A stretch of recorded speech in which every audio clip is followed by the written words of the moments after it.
Divya Datt, you've researched extensively on energy and climate change, in India in particular, and the world in general. I know a lot needs to be done, but the fact that political parties are including climate change in their manifestos, the fact that governments are actually at least making an effort to be seen to be doing something, would you say that we should be looking at the glass half full? Well, thank you for that question. I'd say, you know, for us, I think it's more important to look at the glass half empty and take action. Because if you look at the assessments that are being done now and the science that is being generated, including by UNEP, you know, there is sort of a target of 1.5 degrees Celsius that we've set for ourselves, or we should set for ourselves. But even with all the unconditional commitments and all the pledges that countries have taken, we are looking at a temperature rise by the end of the century of 2.7 degrees Celsius. So even with all the commitments that we've made, we are far ahead even of 2 degrees Celsius.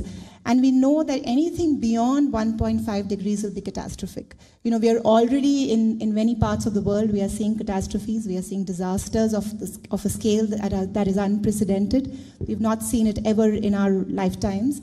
But at 2 degrees, I think we cannot even begin to imagine where we will be and what are the kinds of impacts of climate change that we'll be seeing.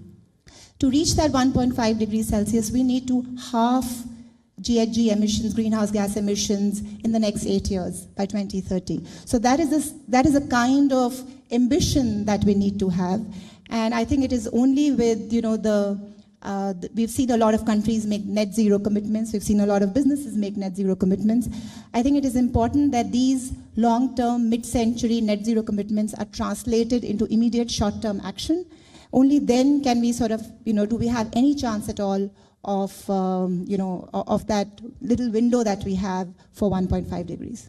Right, and the window that is shrinking fast. Ken O'Flaherty, you've advocated nature-based solutions for Asia-Pacific. Water levels we know are rising in this part of the world. Indonesia, for one, is moving its capital city. 1/3 of Bangladesh was underwater until recently. In another part of the world, ice caps are melting faster than ever before.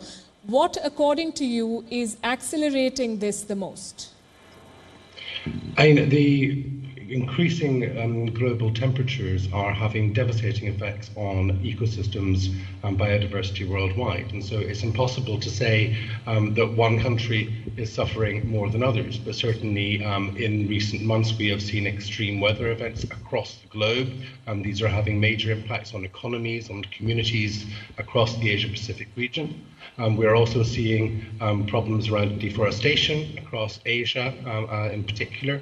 And we're seeing coral reefs increasingly threatened and damaged. And we know in a 2 degrees Celsius world, for example, 98% of all coral reefs should be destroyed, whereas in a 1.5 degrees Celsius world, there is a much greater chance of survival. And of course, these coral reefs are essential for fisheries, for tourism, and for the economies of major countries across this region. So we are being convinced as COP26 presidency that nature-based solutions have to be an integral part of all countries' approach towards tackling the impacts of climate change. We know that 1/3 of the most cost-effective solutions to climate change are nature-based solutions. We, therefore, as the UK, are trying to lead by example by allocating a much greater proportion of our climate finance towards these solutions across this region. But we also know that partners are recognising the importance of preserving forests in the region. So it was great to see at Glasgow in COP26 so many countries in this region signing up to the Forestry and Land Use Declaration. Our COP president was recently in Indonesia and heard about the work that they're doing there to protect their forests and indeed regenerate large amounts of their forests. And I myself was in Sri Lanka and Bangladesh very recently, and I saw firsthand how that work is underway to protect the mangroves in many of these countries, which are also crucial for providing livelihoods for the future and also in capturing the carbon. They are often more cost-effective than forests in that regard.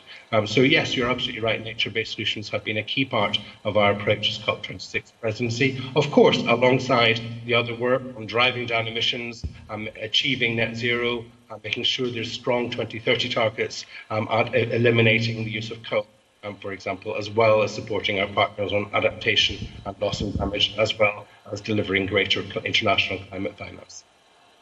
Indeed.